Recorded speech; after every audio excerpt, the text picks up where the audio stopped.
அஸ்ஸலாமு அலைக்கும். இது வந்து எங்களோட ஈத் விலாக். எப்படி இருக்குன்னு பார்க்கலாமா?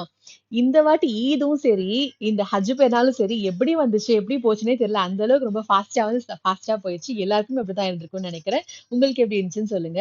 நாங்க வந்து பேசிக்கா அபுதாபில இருக்கோம். ஆனா இந்த வாட்டி நாங்க வந்து செலிப்ரேட் பண்ணது எங்கன்னு பார்த்தீங்கன்னா, துபாய்ல செலிப்ரேட் பண்ணோம். அதுவும் பர்துபாய். பர்துபாய் பார்த்தீங்கன்னா, ஒரு குட்டி பாம்பேன்னே சொல்லலாம் இல்லையா? அந்த மாதிரி ஒரு இடத்துல தான் நாங்க இந்த வாட்டி அல்ஹம்துலில்லாஹ் நல்லபடியா எங்களோட ஹஜ் பெருநாள செலிப்ரேட் பண்ணோம். நாங்க போயிருந்த பள்ளியும் பார்த்தீங்கன்னா, அந்த பர்துபாய்லயே ஒரு ஓல்டஸ்ட் மஸ்ஜித்ங்க இது. அங்க தான் போய் தொழுவ போயிருந்தோம். பொம்பளைங்க கூட்டத்த பார்த்தீங்கன்னா, என்னவோ ஒரு 50 பேர், 100 பேர் கிட்ட தான் வந்திருந்தாங்க. ஆனா ஆம்பளைங்க பார்த்தீங்கன்னா, எத்தன 1000 பேர் இருந்தாங்கன்னே தெரியல. அந்த அளவுக்கு இருந்தாங்க. ஸோ அல்ஹம்துலில்லாஹ்ன்னு சொல்லிட்டு எங்களோட தொழுகைய வந்து அங்க தான் முடிச்சோம்.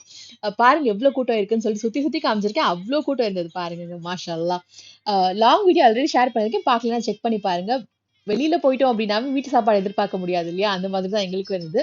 ஃபுல்லாவே வந்து ஹோட்டல்ல தாங்க சாப்பாடு சாப்பிட்டுட்டு அங்க இருந்தோம். ஆனா அல்ஹம்துலில்லாஹ் இந்த வாட்டி வந்து பார்த்தீங்கன்னா, ரொம்பவே நல்ல சிறப்பா போச்சு.